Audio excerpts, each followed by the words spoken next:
नमस्कार। आज के वास्तु रचना के इस एपिसोड में हम लोग बात करने वाले हैं एक बहुत ही प्रसिद्ध जगह की, जिसका नाम है सांची स्तूप, जो कि भोपाल से कुछ ही दूरी पर स्थित है। ये एक ऐसा स्तूप है जिसका निर्माण सम्राट अशोका ने काफ़ी सालों पहले कराया था। लेकिन ये इतनी ज़्यादा प्रसिद्ध कैसे हुई जगह? क्या इसके भी वास्तु में कुछ महत्व है? आज हम मिस नेहा जैन के साथ ये सारी चीज़ें समझने की कोशिश करेंगे। थैंक यू निखिल, नमस्कार। आपने बिल्कुल ठीक कहा कि ये एक बहुत ही सुप्रसिद्ध प्राचीन रचना है जिसे सिर्फ हिंदुस्तान से ही नहीं, देश विदेश से लोग देखने आते हैं। और अगर हम बौद्ध धर्म की बात करें तो बौद्ध धर्म के लोगों के लिए सांची स्तूप की एक बहुत बहुत महत्ता है। और बहुत सारे लोग हैं दुनिया में जो बौद्ध धर्म को फॉलो करते हैं, तो इसीलिए जो इनके लिए जो इनके प्रति जो एक क्या कहेंगे श्रद्धा है, जो श्रद्धालु हैं वो भी बहुत सारे हैं और देश विदेश में भरे हुए हैं, दूर दूर से इसको देखने आते हैं।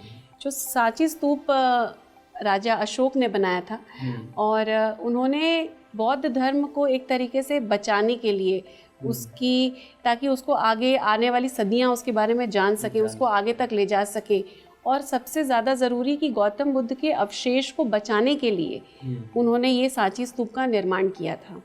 तो इस स्तूप में अगर आप देखेंगे तो गौतम बुद्ध के अवशेष रखे गए हैं।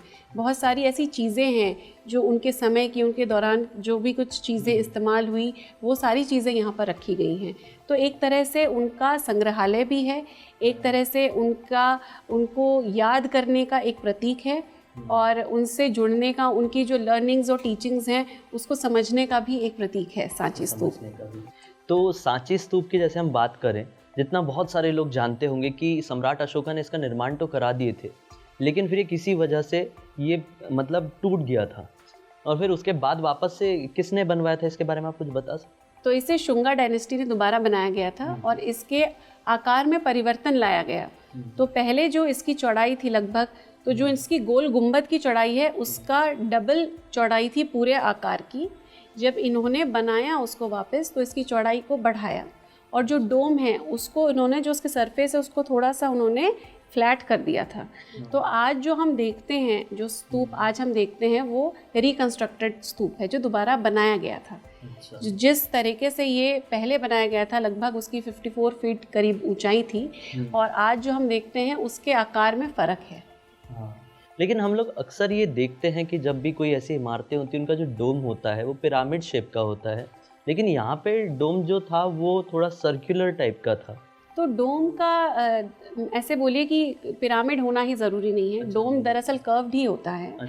और कोई भी स्ट्रक्चर हो, चाहे वो एक प्रॉपर पिरामिड के शेप में हो या डोम के शेप में हो, उसका जो महत्व है, जो उसमें एनर्जी फ्लो है, वो लगभग बराबर ही होता है, क्योंकि डोम भी एक तरीके का पिरामिड का ही रिप्रेजेंटेशन है, एक कर्व्ड स्ट्रक्चर है।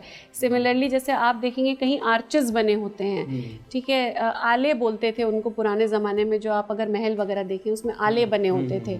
तो आले, आर्चेस, डोम, पिरामिड, ये सब एक तरीके से एक हाई एनर्जी फॉर्म को रिप्रेजेंट करते हैं। और सांची स्तूप का ये जो गोल गुंबद है वो डायरेक्ट आपको कॉस्मिक एनर्जी से कनेक्ट करता है, तो सीधा आकाश से कनेक्ट करता है। तो उसकी जो ऊर्जा है वो, और जो गुंबद है वो इतना भारी है अपने आप में, सॉलिड गुंबद है, ग्राउंड से जुड़ा हुआ है, तो वो अपने आप में इतना उसमें वजन है, पत्थर से बना हुआ है और पूरा खुला है, आसमान के लिए पूरा खुला है। तो एक तरीके से इस तरह के शेप में जब आपको आकाश की पूरी ऊर्जा मिलती है, तो वो अपने आप में जो उसकी एनर्जी होती है वो बहुत ज़्यादा बढ़ जाती है।